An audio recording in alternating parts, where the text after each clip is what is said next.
So, magandang gabi po sa ating lahat. Ako po si Aaron Steven R. Aquino and again, welcome po ulit sa ating 365 Daily Devotions with Pastor Russell Ocampo. So, ngayong gabi po, papatuloy natin ang ating weekly series na patungkol sa Understanding the Church. And para naman po sa ating topic ngayong araw, which is ito yung The Church is the Body of Christ.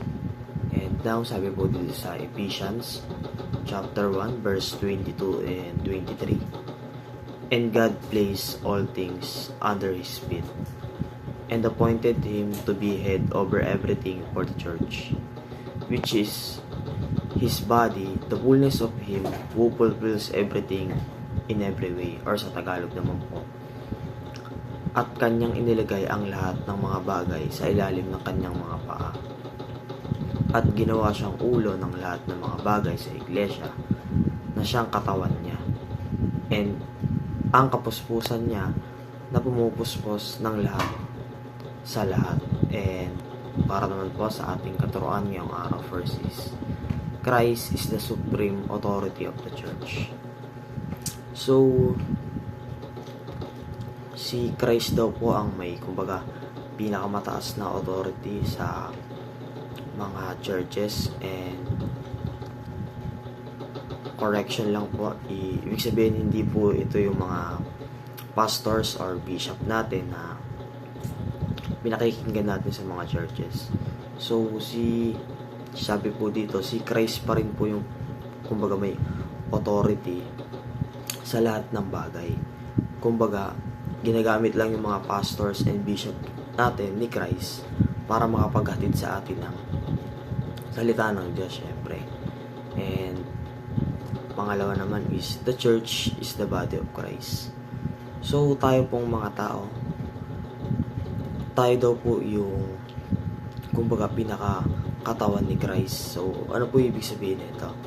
So the church is the body of Christ. So yung tinutukoy daw po kasi dito na church is, alam naman natin na yung tinutukoy dito na church ay hindi isang building or tinatawag ng iba na bahay-sambahan, kundi yung church na tinutukoy dito is yung mga taong tinawag ng Panginoon or yung mga taong nananampalataya sa Diyos. So, tayo daw pong mga nananampalataya sa Diyos, kumbaga, ang katawan ng Diyos. Kumbaga, sa atin nananahan si Jesus Christ.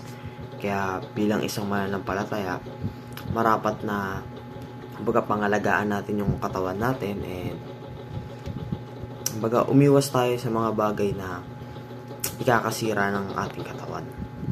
And lastly po sa ating katuruan is the church continues the works of Christ.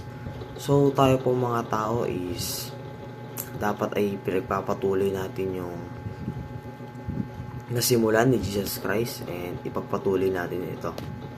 And para naman po sa ating katuruan ngayong application ngayong araw, first is give your utmost loyalty to Christ. So, ibigay daw po natin yung ating buong tiwala kay Jesus Christ, and siya po ang bahala sa atin sa lahat ng bagay. Kumbaga, hindi ko naman sa sinasabing, kumbaga, huwag tayong magtiwala sa mga pastors or sa mga bishops natin.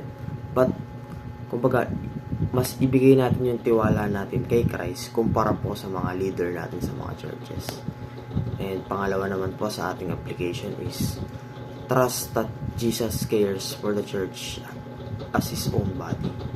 So, magtiwala po tayo kay Jesus Christ dahil, kumbaga, kaya niya po tayong alagaan ng parang sa kung paano niya inaalagaan yung kanyang sariling katawan.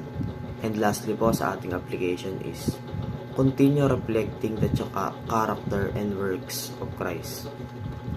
So, bilang isang mananampalataya, ipagpatuloy po natin yung, kumbaga, yung mga gawang nasimulan ni Jesus Christ. Ipalaganap po natin ang kanyang salita. At the same time, sikapin po natin na maging kagaya niya, or sabihin natin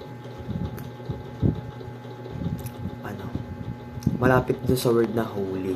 Kumbaga, hanggat maaari iwasan natin yung mga bagay na hindi ikaka-glorify niya.